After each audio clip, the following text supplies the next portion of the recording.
All right, so today we're going to really dig into this whole idea of success. Like what really drives it? Yeah. What's the real story behind those like crazy achievements? Right. Because I think you and I both know it's not as simple as just like, Oh, absolutely. hard work or talent. No.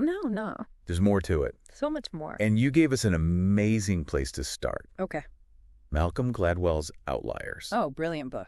This book, like, seriously flips the script It really does. on those old, like, pull yourself up by your bootstraps stories. You know those narratives we've all heard a million times? Exactly. Like it's all on, you just work harder. Yeah, like if you're not successful, it's your own fault. Right. But Outliers, it just blows that out of the water. It shows all these, like, hidden factors Yeah, these things that are kind of working behind the scenes. that we don't even realize are influencing success. And Gladwell, he's a master storyteller.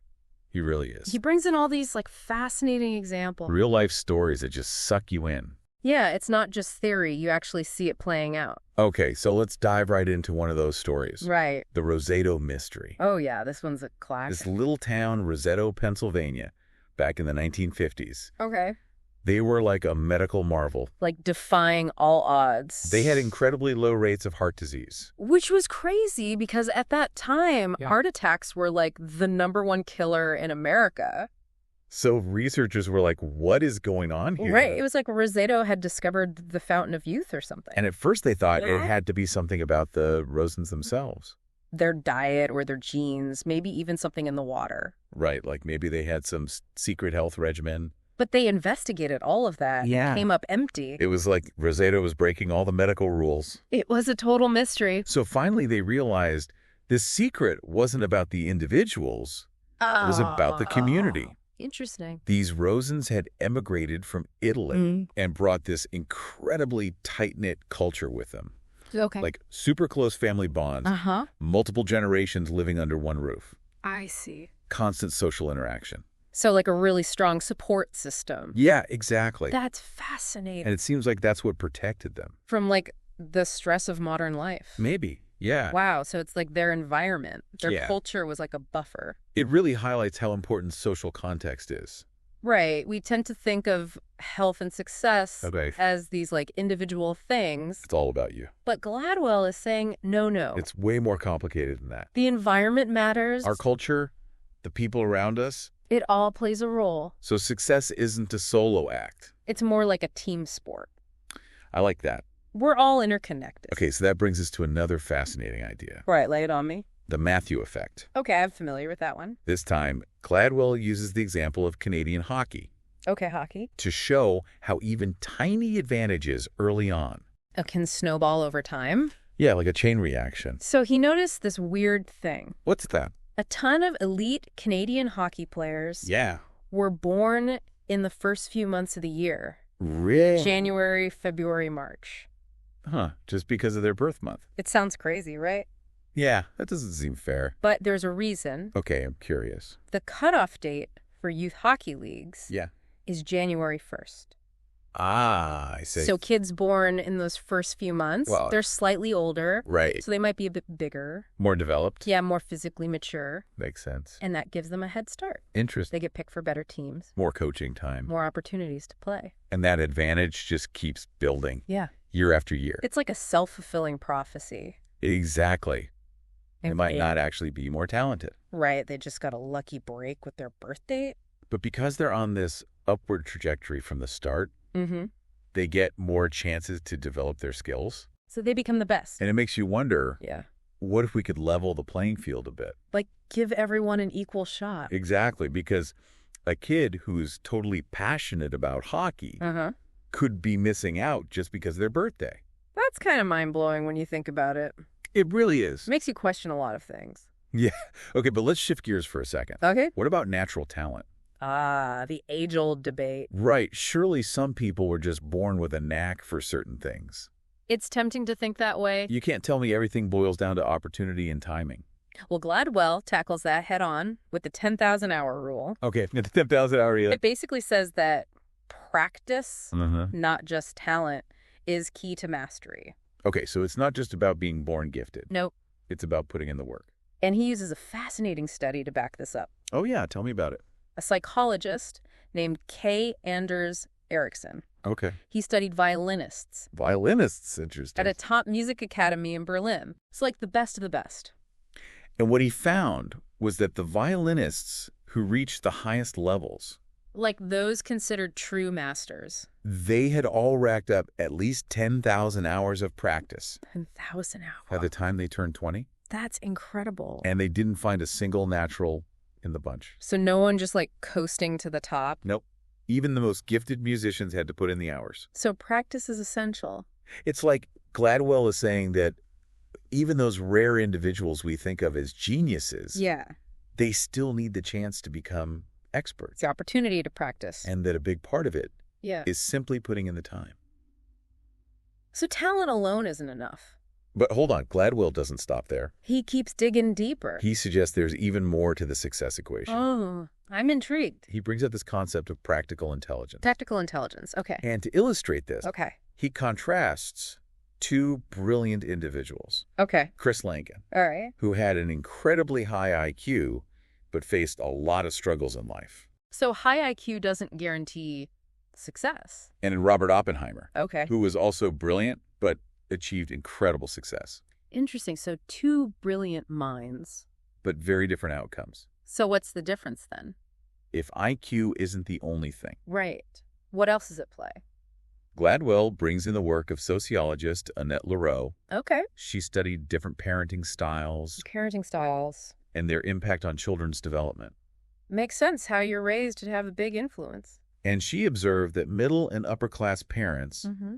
often use a style she calls concerted cultivation. Concerted cultivation. That sounds intense. It's about actively nurturing a child's skills, their opinions, their talents. Like really investing in their development. Yeah, these parents reason with their kids. Interesting. They encourage them to negotiate. Uh-huh. They teach them how to stand up for themselves. How to advocate for their needs. It's like they're equipping their kids with a toolkit. For navigating the world. So it's not just about telling kids what to do. Right. It's about teaching them how to think. How to interact with the world around them. Exactly. That's fascinating. And this contrasts with the parenting style. Okay. That's more common in working class and poor families. Okay. What do they call that? Laurel calls it the accomplishment of natural growth. Accomplishment of natural growth? Okay. So what's the difference? Yeah. I mean, all parents want their kids to succeed, right? Of course. Yeah. But the approaches are different. Oh, so? An accomplishment of natural growth. Okay. Parents are still loving and supportive. Yeah. But they tend to give their kids more space. More independence. Yeah, to develop independently. I see.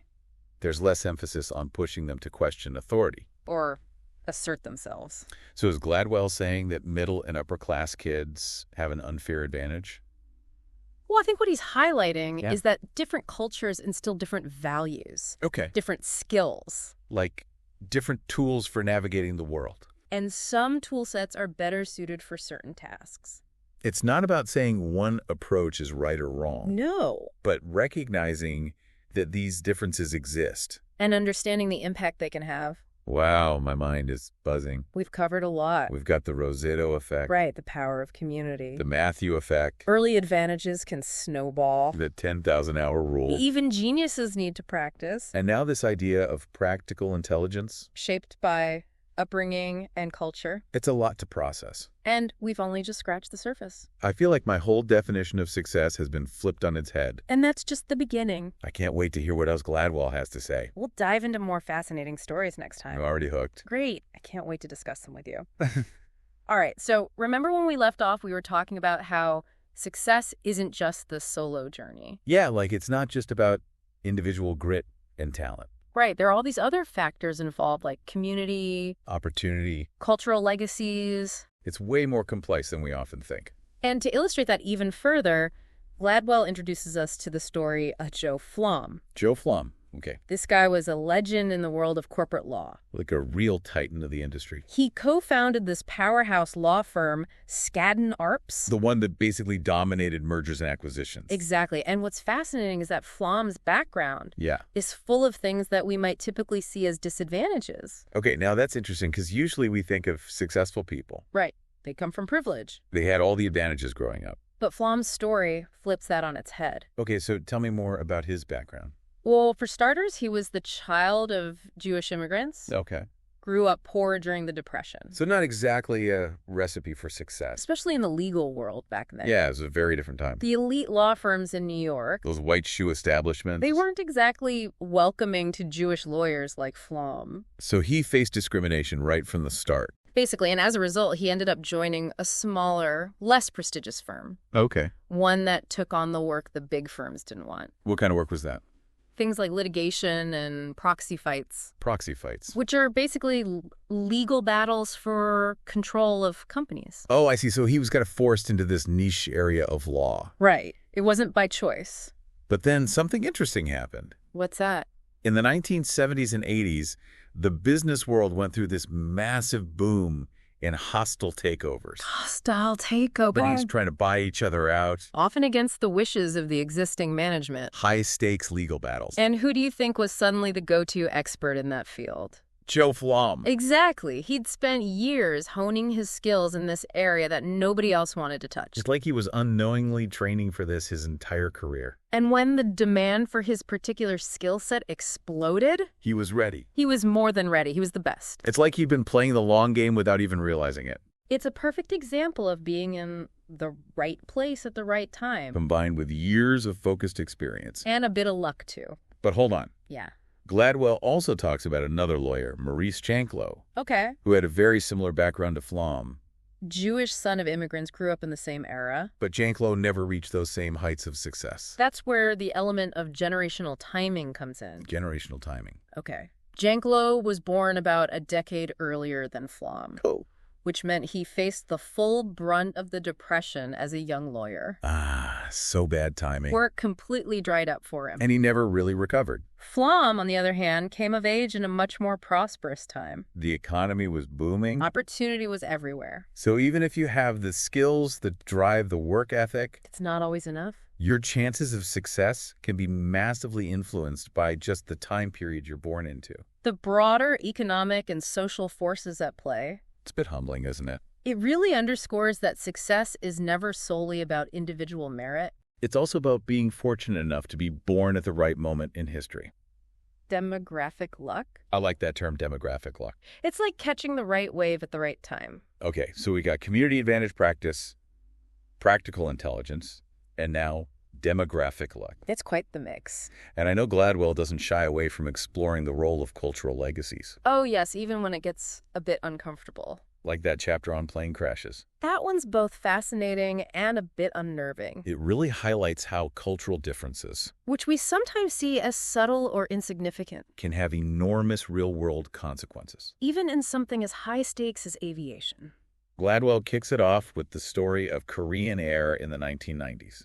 Which at the time had a shockingly high crash rate. Way worse than the industry average. And at first, investigators were looking at the usual suspects. Pilot error, mechanical problems. But eventually they had to look beyond those individual factors. They had to start looking at the airline's culture. The patterns of communication in the cockpit. And that's where Geert Hofstede's work comes in. The cultural dimensions. Okay, remind me about that framework again. Hofstede developed this model for measuring how cultures vary across different values. Okay. And one of the key dimensions is power distance. Power distance, which looks at how much a culture emphasizes respect for authority and hierarchy. Now, I remember when I first read about this, I was a bit skeptical. Yeah. Can you really boil down entire cultures to these dimensions? But Gladwell does a good job of showing how these cultural patterns can have a real impact on how people interact. They make decisions. Especially in high-pressure situations. And South Korea at that time had a very high power distance index. Meaning there was a strong emphasis on deference to superiors. Not questioning those in positions of authority. So imagine you're in the cockpit of a plane. Okay. You're a junior pilot. And you notice the captain might be making a mistake in a high-power distance culture. Yeah. Speaking up or challenging the captain directly could be seen as disrespectful. Even if it means potentially saving lives. Exactly. And to illustrate this, Gladwell contrasts the Korean Air situation with the Avianca 052 crash. Oh, right. That was a tragic one. The co-pilot in that crash was Colombian. Okay. Also from a high-power distance culture.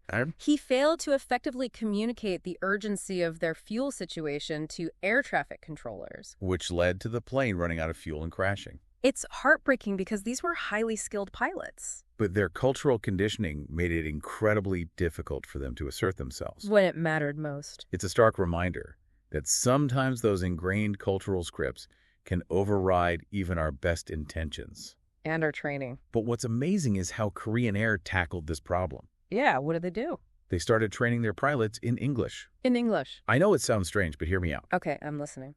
The thinking was that by switching to English, the pilots could step outside of the rigid hierarchical structure embedded in Korean language and culture. English, being more egalitarian in its communication style, allowed them to interact more as equals. So they could speak up more freely. Without fearing they were disrespecting authority. That's brilliant. It's like they created this linguistic safety net. A space where they could communicate more openly and directly. And it worked. It highlights that culture isn't static. It can be adapted and shaped. Even manipulated to achieve specific goals. Okay, so we've seen how cultural legacies can have both positive and negative impacts. And that sometimes it takes some creative problem-solving to bridge those cultural gaps. But Gladwell doesn't stop at just pointing out these differences. Right, he digs into their roots. Which takes us to the lesson of the rice paddy. This one's a classic. This chapter tackles the question of why Asian students seem to excel in math. A question that's often met with simplistic answers. Like Asians are just naturally good at math. Gladwell challenges that assumption head-on. He pushes us to look beyond those stereotypes. To consider the historical and cultural factors at play. So what does he uncover?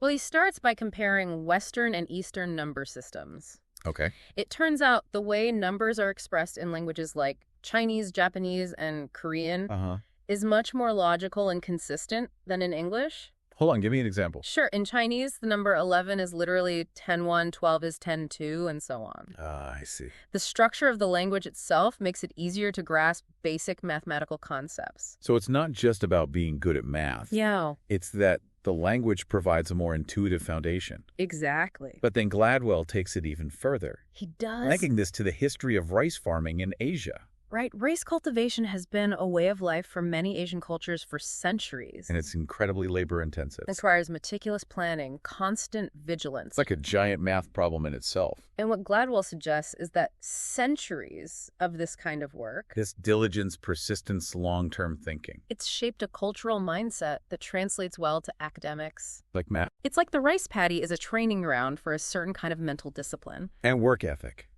Exactly. Okay, I'm starting to see the connection here. But Gladwell doesn't just theorize about this. He has real-world examples. He brings in the story of the KPP Academy. 2PP Academy, okay. A middle school in the South Bronx. Which achieved incredible math scores. With students from predominantly underprivileged backgrounds. So these kids weren't exactly set up for success statistically. And yet they outperformed many of their wealthier peers. Because they adopted this rice paddy mentality towards work and learning. So they were taught to approach learning with the same kind of focus and dedication that a rice farmer brings to tending their fields. That's incredible. It challenges our assumptions about what it takes to succeed. This whole deep dive is like a complete overhaul of my definition of success. It's so much more nuanced and interconnected than we realize. It's not just about individual brilliance or luck. It's about community cultural legacies, historical timing opportunities seized, and a whole lot of hard work. But before we wrap up part 2,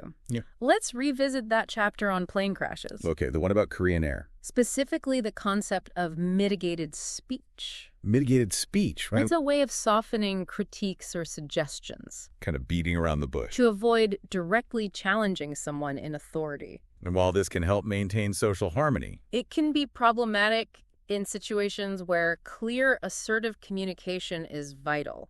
Like in the cockpit of a plane. Gladwell uses the example of the Korean Air 801 crash to illustrate this. Right, that was a tragic one. The first officer and flight engineer. They both seemed to sense that something was off with the captain's approach. But they hesitated to directly challenge him. And that hesitation, likely rooted in their cultural conditioning, led to a delayed reaction. And contributed to the tragic outcome. So even though they had the expertise to potentially avert the crisis, their cultural background made it incredibly difficult for them to speak up.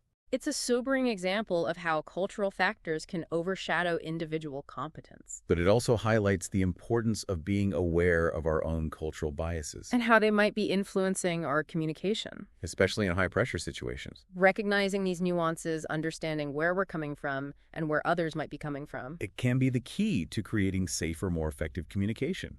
And avoiding those potentially disastrous misunderstandings. It's like what Korean Air did by training their pilots in English.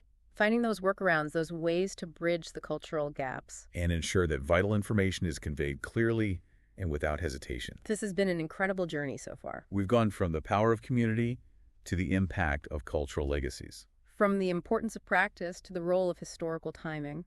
It's clear that success is anything but a simple formula. Join us again for part 3. Where we'll delve into some final takeaways from Outliers. And most importantly, what all of this means for you, our listener. And your own journey toward achieving your goals. All right, so we're back. Back for more Outliers. It's been quite a journey, hasn't it? Oh yeah, we've covered so much ground. From the Roseto mystery to the 10,000-hour rule. Cultural legacies, plane crashes, rice paddies. It's like Gladwell is giving us this whole new framework. For understanding success. And honestly, it's kind of a relief. How so? Because it takes some of the pressure off. Yeah, that whole self-made myth. Right, we're not solely responsible for every win and every loss. Exactly. Success is way more complicated than that. It's about recognizing all these factors. That are often outside of our control. Like opportunity. Gladwell really drives that point home. Yeah, he argues that it's not enough to just have the talent or the drive. You also need to be lucky enough to be in the right place at the right time. Have access to the right resources. Benefit from certain cultural legacies. And that makes you think about all the people out there who might have incredible potential, but never get the chance to fully realize it. Because they haven't been given the same opportunities as others. And that's a bit unsettling.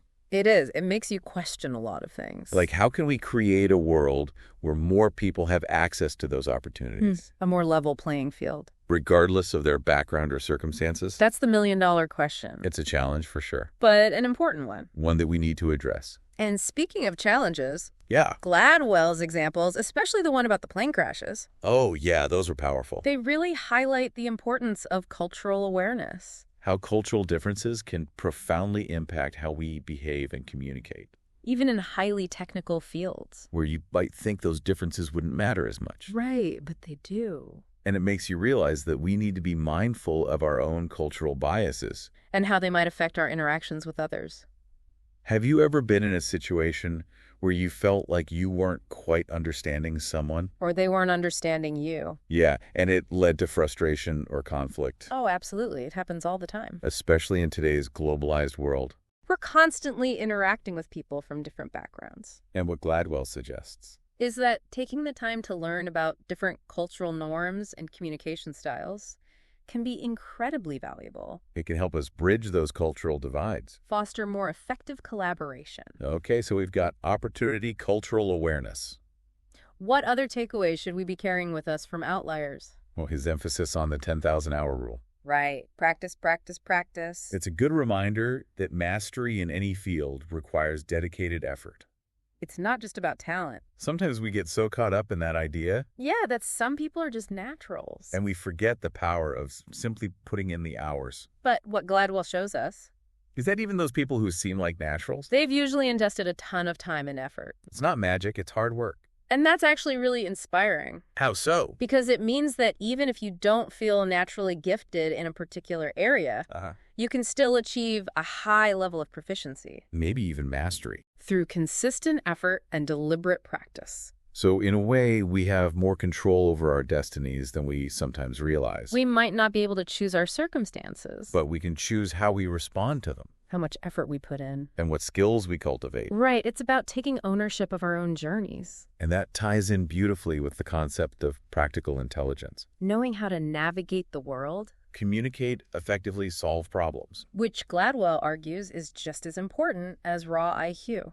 Remember those contrasting stories of Chris Langan and Robert Oppenheimer? Two brilliant minds. But very different outcomes. Practical intelligence played a key role in Oppenheimer's success. And what's fascinating is that this type of intelligence, it's often shaped by our upbringing, our cultural background, our experiences. Like life itself is a school for practical intelligence. We're constantly learning, adapting, figuring things out. And some of us are given better tools or better instruction along the way. Which brings us back to that idea of opportunity and equity. It all comes full circle. And that's the beauty of Outliers. It's not just a book about success. It's a book about human potential.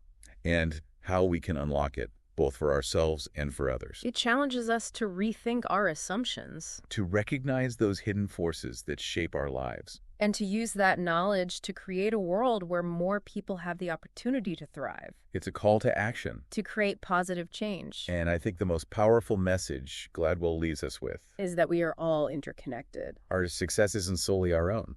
It's influenced by the communities we're a part of. The legacies we inherit. The opportunities we're given. The cultural contexts in which we live and work. And recognizing this interconnectedness can help us cultivate greater empathy. A deeper appreciation for diversity. A more equitable approach to fostering success for everyone. This deep dive has honestly been a game changer for me. It's given me a fresh perspective on success. A renewed sense of hope. A deeper understanding of the forces that shape our lives. And as you continue to ponder the ideas and Outliers, I encourage you to reflect on your own journey. What are some of those hidden advantages or legacies that have shaped your path? What opportunities have you been fortunate enough to receive, and how have you seized them? And knowing what you know now, how can you use this knowledge to create even greater possibilities for yourself and for those around you? Those are great questions to ponder. This has been an incredible conversation. I've really enjoyed diving into Outliers with you. Thank you so much for joining us on this deep dive. It's been a pleasure. And until next time, keep learning, keep growing, and keep pushing the boundaries of what's possible.